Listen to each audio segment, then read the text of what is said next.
One, two, one, two. How's it going, guys? This is Things with Amir Motlagh, episode number 12, 1, 2. I am Amir Motlagh, and I am on my third cup of coffee. Let me make sure this is recording. It is indeed. This is my third cup of coffee. Usually what happens is this, after the second one, it goes to instant, and this is, in fact, instant coffee, also known as Nescafe. So, this episode is about equanimity and peace of mind. I think that it's a subject that might benefit a person or two, especially somebody stumbling along and is looking for ways to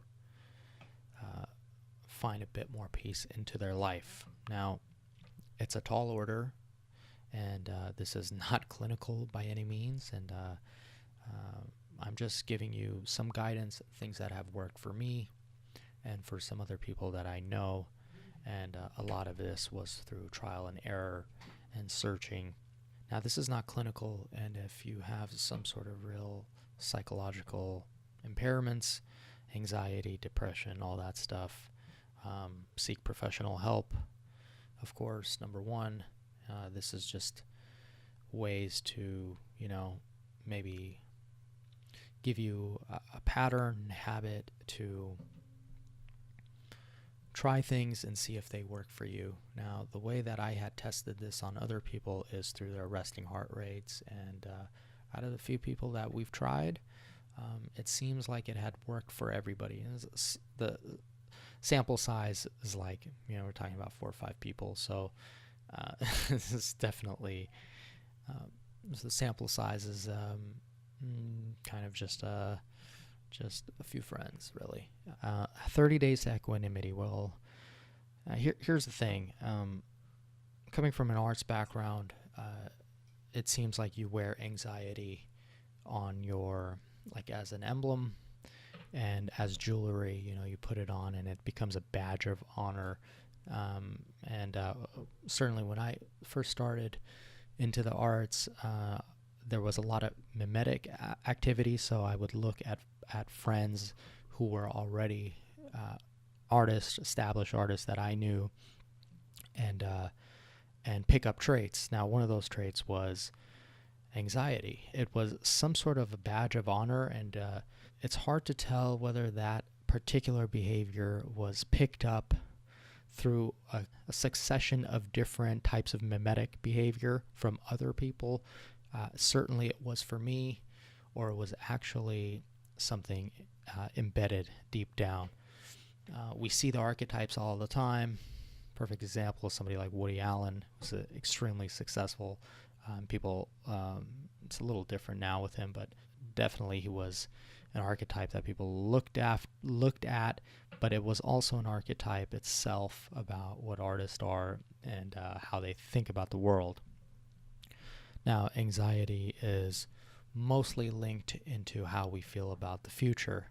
So here's the thing. Now, there is the Maslow hierarchy, and so in the Maslow hierarchy, self-actualization is the highest point, and at that point, man, woman finds themselves and their purpose at life, and supposedly, you've reached a level where you should feel happy, success is there, and you have a general purpose and drive in life. And so that should alleviate a lot of the symptoms that might really be affecting down below the hierarchy. Now, this prescription I have in terms of the 30 days, listen, there is some severity of which, obviously, when you're dealing with real financial stress, it's different, right? And certainly there is people who can find peace in those states, and that is the highest levels we can all attain in terms of equanimity under duress and any external variable that comes forth. We're not talking about that here. We're not getting into that. We're not getting into those places. We're talking about the general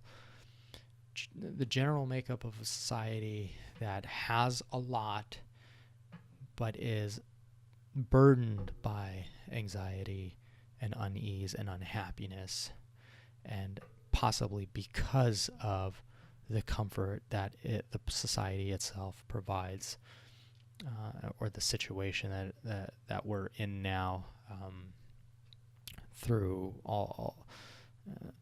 through various different variables. Now, what can we do? What can we do in our lives to have some peace and quiet?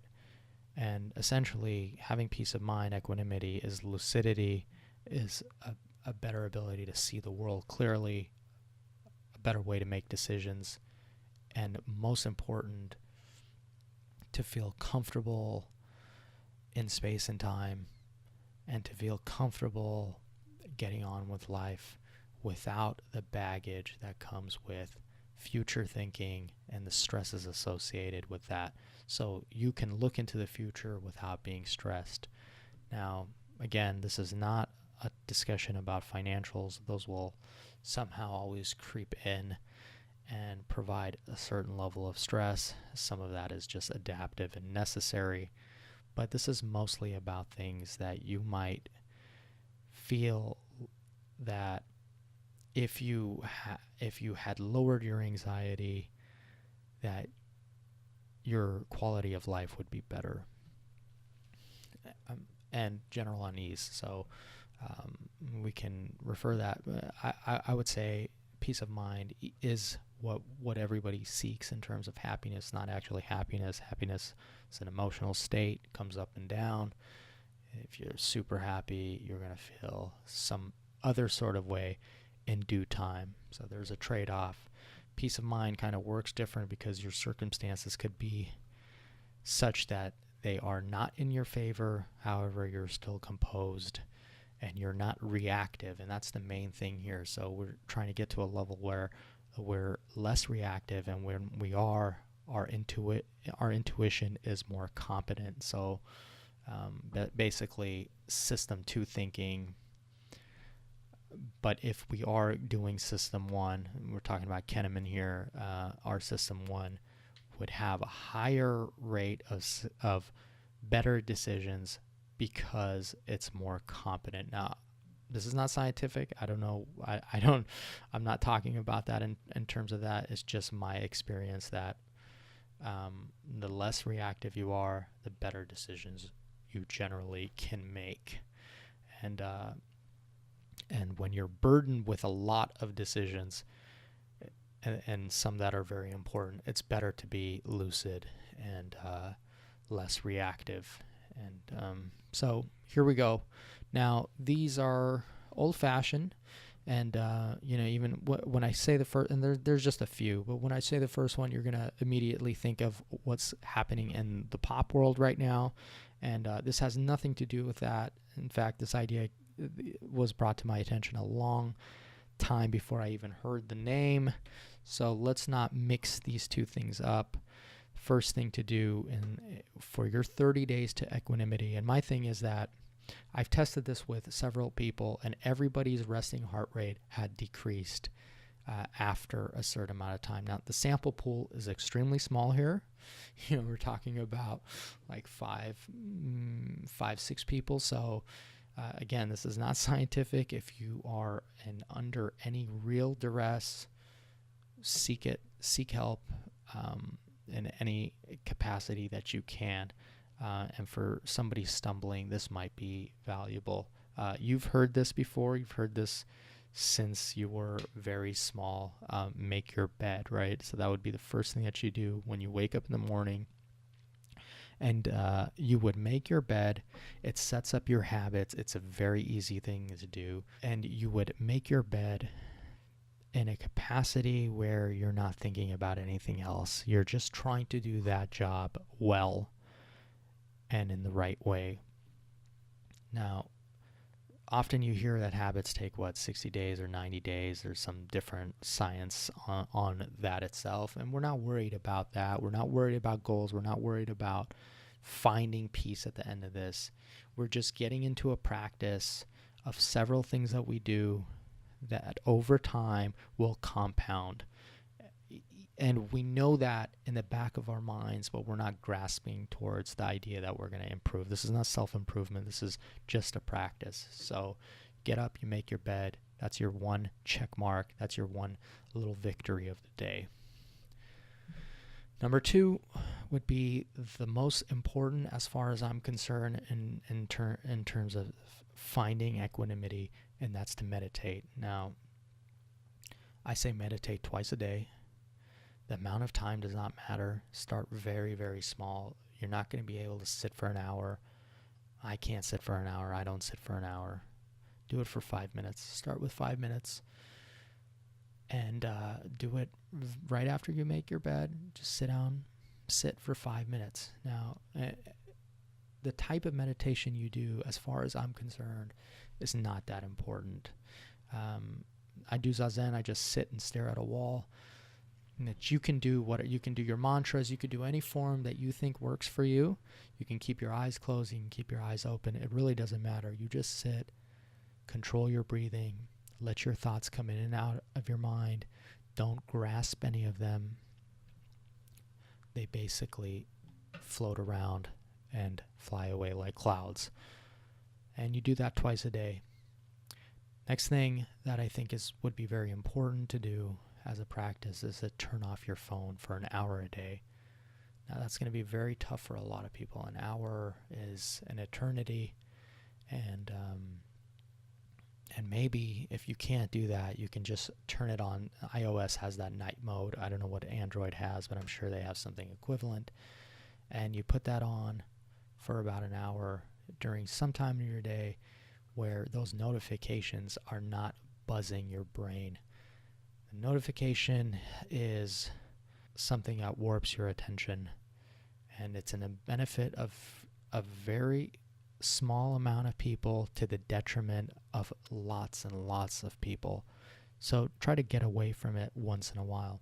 Next up on the list would be to walk or exercise at least 15 minutes daily. So if you are not exercising, you don't play sports, you don't go out to the gym, try to just walk after dinner or after lunch.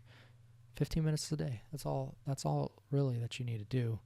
And after that, I would say another very important step here, and that's helped me a lot, is to write daily. Now, if you can journal 30 minutes a day, and that could be doodling, that could be what was going on, what your thoughts are, unstructured, uncluttered. I use something called IA Writer. I used to use OhmWriter, OneNote, Evernote, whichever works for you. But you set it up and you just write for 30 minutes. In that span of time, you should dedicate a little section for writing a few thoughts on what you're grateful for the day, in life in general, for all the abundance that you have, and all the gifts that you have. And that's always a good practice. It keeps you grounded. It keeps you thinking about the beautiful aspects about life and all the gifts that you've been given, and gets you away from the negative thinking. Now, the last thing that's important, I think, in terms of building a good cluster of habits would be to read daily. You can read about 30 minutes a day, 20 minutes a day. I do it at night. I used to read throughout the day, but I've been reading less books, just much more selectively. But it doesn't matter. It really doesn't matter what you read. You just do it.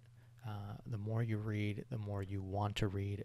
Reading begets reading. So when you build that habit and you build this cluster of habits, they're going to seep into other areas of your life.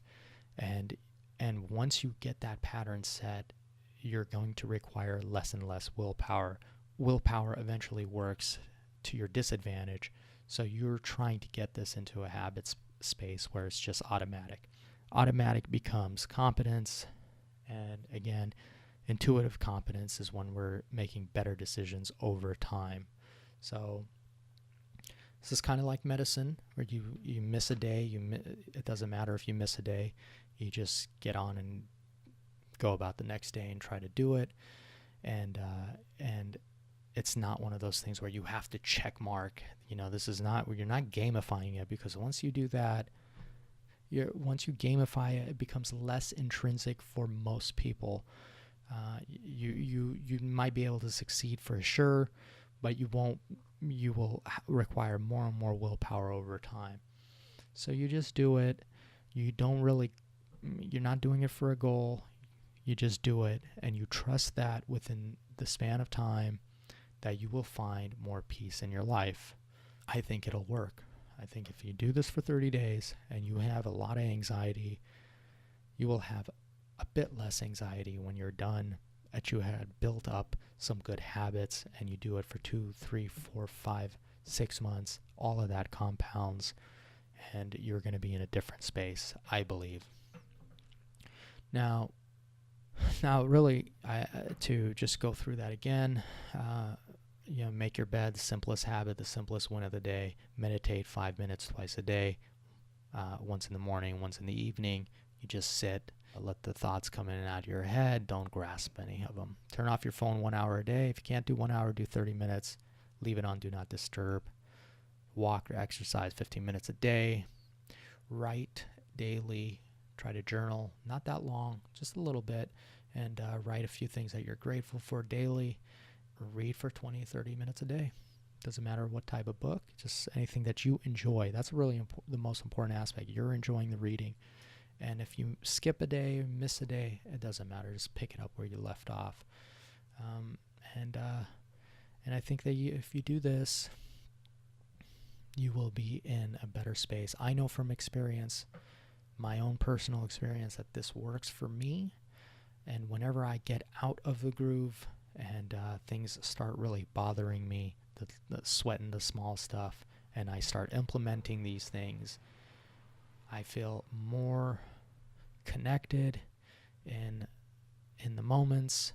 The moments become more important, and less distracted by the future and and negative parts about the future. So, if you're conceptualizing about the future and your expectations are of good things, that's a better way to think than the anxiety, which is the reverse of that. Again, there's people who are really going through stuff, and this does not pertain to them. It might be helpful, but I empathize with people's different situations and life stressors. This is for somebody who's generally doing okay, but thinks that there's some extra unhappiness there that can be possibly lessened by just simply practicing good stuff. And essentially all of this comes down to practice. So when you eat, you eat. When you sit, you sit. When you do your work, you do your work. And that's your focus. Your focus is not scattered everywhere. And that scattered brain, which is a big part of modernity and social media, is what heightens some of these ailments that we all have. Now, there's other things that you can do, of course, but I don't want to get into those.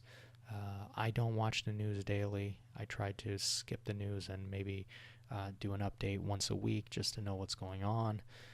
But, that becomes a moral argument, and however you feel about it, you do what you got to do. However, this is one caveat to that. If there's something that you're doing and you do it daily and it's not bringing you peace, probably cut it a little and see what happens. Really, this is just all of this whole thing in life is just an experiment, and we're here to fiddle around with our curiosity and figure things out and solve problems and give and receive love back. So, yeah, that's tangential. I went off on different things, but really 30 days to equanimity. I hope you enjoyed it. It's a little different talk this time. It might be of value for somebody. I'm sure a lot of you guys, this stuff is very obvious and it's not important, but maybe there's somebody out there that just stumbles upon this and is like, I'm gonna try this out, and it works for them, and that would be very, very cool if that was the case. So, I am Amir Motlagh. I do not have a catchphrase. This is Things with Amir Motlagh. Peace. Talk to you soon. Bye-bye.